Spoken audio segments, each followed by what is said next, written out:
My wife kept calling me paranoid. Turns out I wasn't paranoid enough. So yeah, I guess I'm here because I don't really know what else to do with all of this.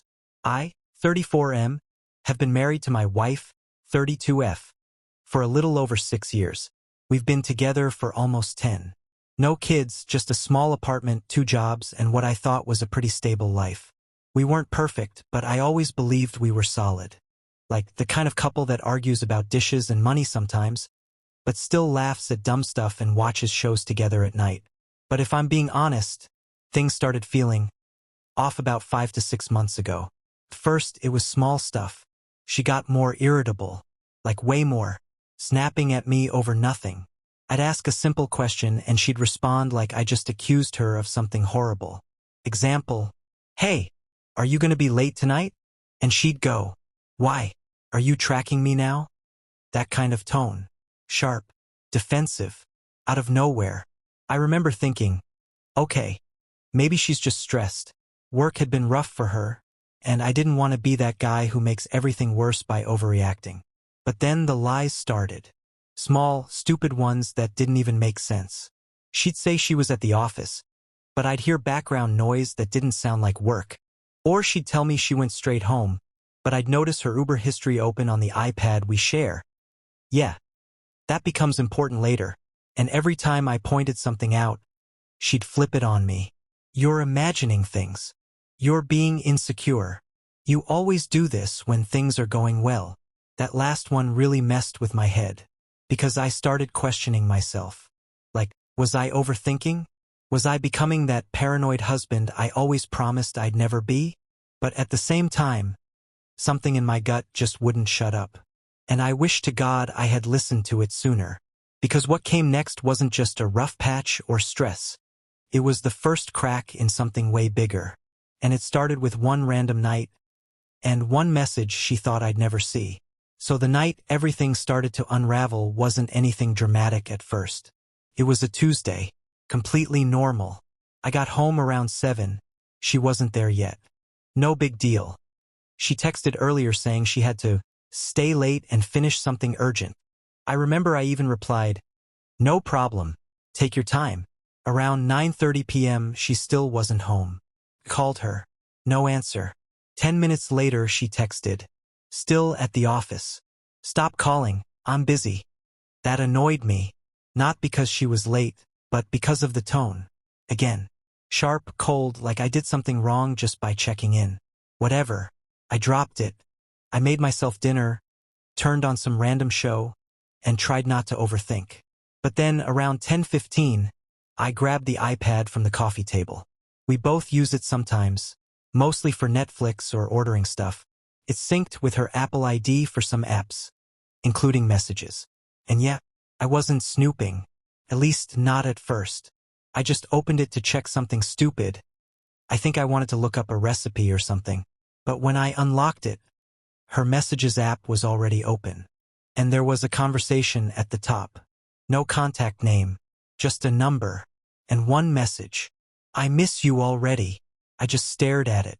Like, my brain didn't even process it right away. Felt like I was reading someone else's screen. Then another message popped in. "Tonight was worth it. Same time next week?" My stomach dropped so hard it actually hurt. I wish I could say I handled it calmly.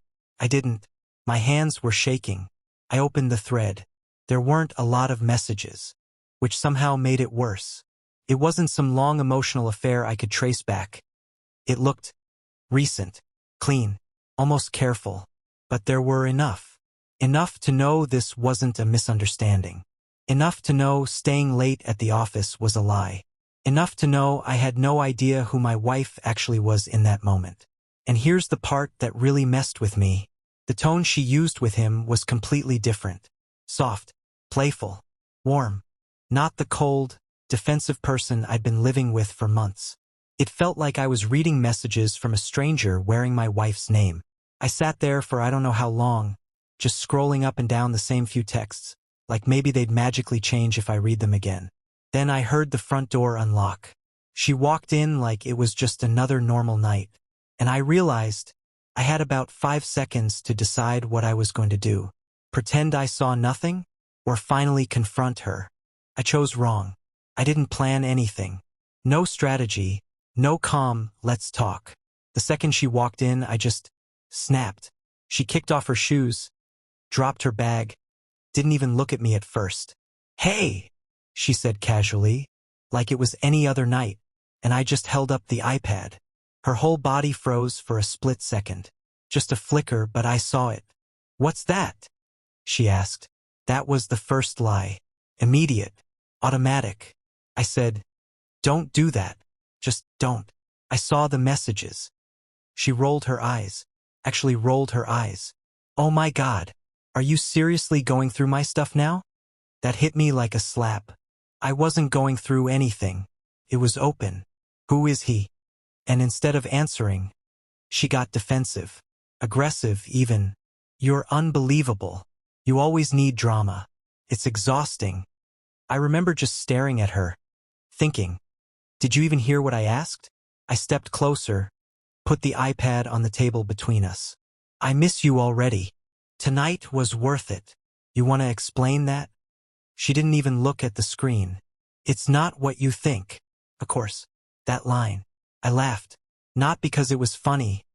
More like I couldn't believe how predictable it was. "Okay," I said. "Then tell me what it is." And this is where it got insane. She shrugged. "It's a coworker. We had drinks. He got a little flirty. I didn't shut it down properly. That's it." Just like that. Clean. Casual. Like she was explaining being 5 minutes late. I felt my chest tighten. "So tonight was worth it means what? You guys talked about spreadsheets?" She sighed loudly, like I was the problem. "You're twisting things. You always twist things." That word, always, again. I could feel myself starting to lose control. "So unlock your phone," I said. "Show me everything." And this is where her tone changed. Cold. Flat. Almost bored. "No. Just no." No explanation. No attempt to reassure me. Nothing. And somehow, that hurt more than the messages. Because in that moment, I realized I wasn't just dealing with betrayal. I was dealing with someone who was completely fine making me feel crazy to cover it up. And the worst part? A small, stupid part of me still wanted to believe her. I wish I could say I stood my ground. That I called her out, told her to pack her things, ended it right there. I didn't. Instead, I did something way worse. I hesitated. And she saw it. You know those moments where the entire dynamic shifts in a second? Where one person realizes they still have control. Yeah. That was it. She softened her tone just a little. Not warm. Not apologetic. Just less sharp. "You're overreacting," she said, quieter this time. It was stupid. It didn't mean anything. That line dug into me, because part of me wanted it to be true. I wanted this to be some dumb misunderstanding I could just move past. I asked, "Did you sleep with him?" She didn't even blink. "No." Too fast. No hesitation. No emotion. Just a clean, instant answer. And something in my gut screamed that it was a lie. But I didn't push hard enough. Instead, I said, "Then why does it look like this?" She threw her hands up. "Because you're reading into everything. I already told you he got flirty. I didn't shut it down. End of story." End of story. Like that was supposed to close the conversation. I remember feeling this mix of anger and exhaustion. Like I was fighting something slippery I couldn't grab onto. So I did the worst possible thing. I backed off. I said, "Fine." Then cut contact with him. She shrugged again. "I already told you it's nothing. There's nothing to cut." Another non-answer. But I let it go. Yeah, I know. Looking back, that was the moment I betrayed myself. Because I knew. Deep down, I knew something was wrong. But I chose the easier version of reality. The one where my wife wasn't lying to my face. That night, we went to bed without resolving anything. She fell asleep like nothing happened. I just lay there staring at the ceiling, replaying everything. Her tone. Her answers. That immediate no. And the messages. Especially the part, "Tonight was worth it." Around 2 a.m., I got up quietly, grabbed the iPad again, and went back to that conversation. This time I scrolled slower, more carefully, and that's when I noticed something I'd missed before. There were gaps. Like, chunks of the conversation were gone. Messages didn't flow naturally. It jumped from one topic to another too cleanly. And suddenly it clicked. She had deleted parts of it. Which meant one thing, what I saw earlier.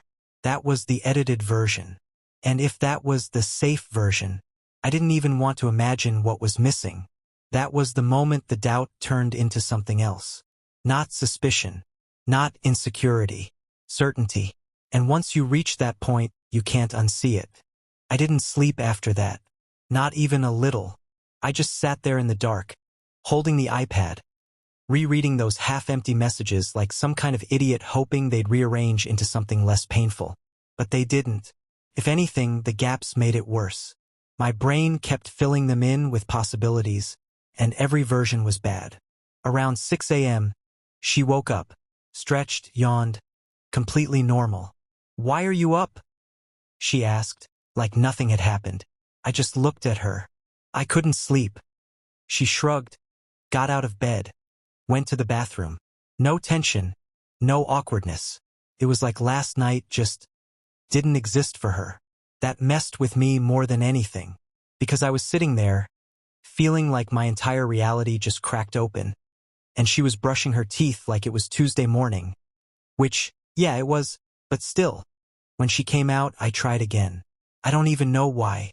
Maybe I was hoping she'd drop the act. I said, "I know you deleted messages." She froze. Not long. Just a second. Then she scoffed. "Oh my God. You're still on this?" "I'm serious," I said. "The conversation has gaps. It doesn't make sense." She rolled her eyes again and walked past me.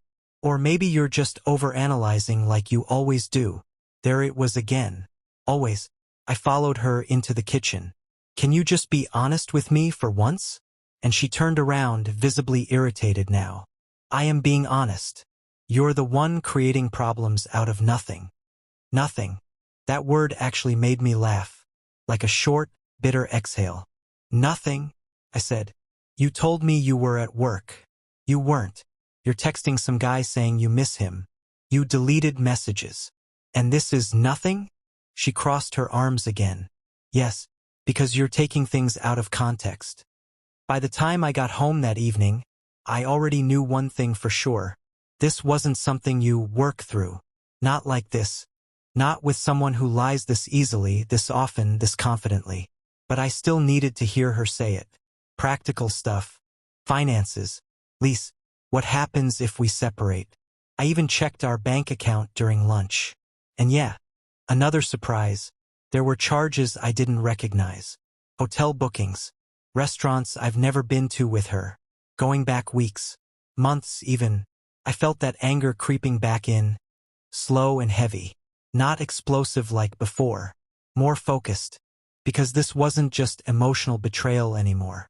She was spending our money on this. On them. By the end of the week, I made my decision. I didn't storm out.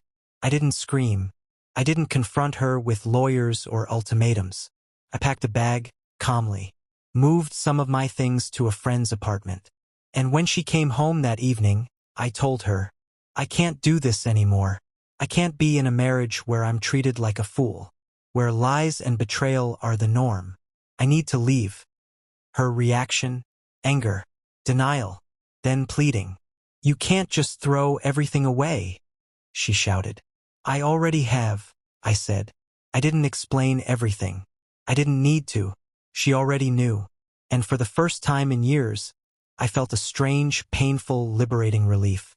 The first few weeks after leaving were brutal. Emotionally, mentally, physically. Every little thing reminded me of her. The apartment, the smell of her shampoo. Even the sound of a text notification made my stomach twist. But slowly, the fog began to lift.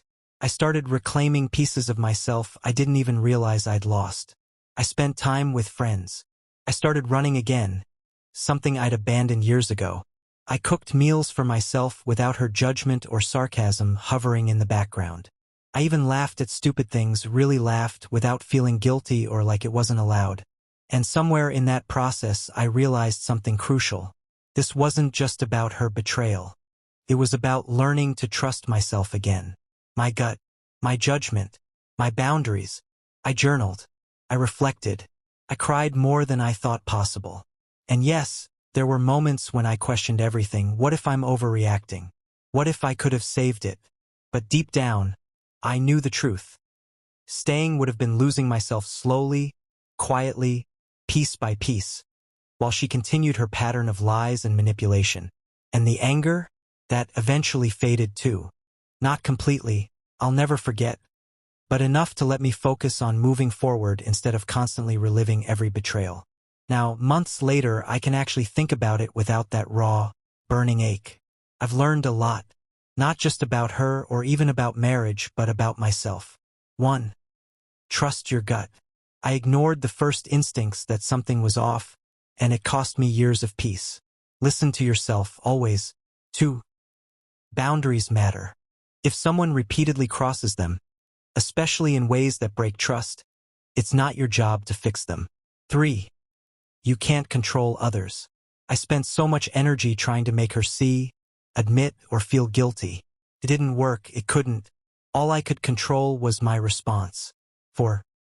Self-respect is everything. Walking away was terrifying, but it was the only way to reclaim myself. I don't hate her, not really. There's a mixture of pity, disappointment, and sadness, but no hate. If there's advice I could give anyone in a similar situation, it's this. Don't let someone else's choices define your worth or trap you in a life full of lies. You deserve honesty. You deserve respect. And if you can't get that, leaving isn't failure, it's survival. It hurt like hell. It still stings sometimes. But I'm alive, whole, and slowly learning how to trust again. First myself, then maybe someday someone else. And that, for me, is everything.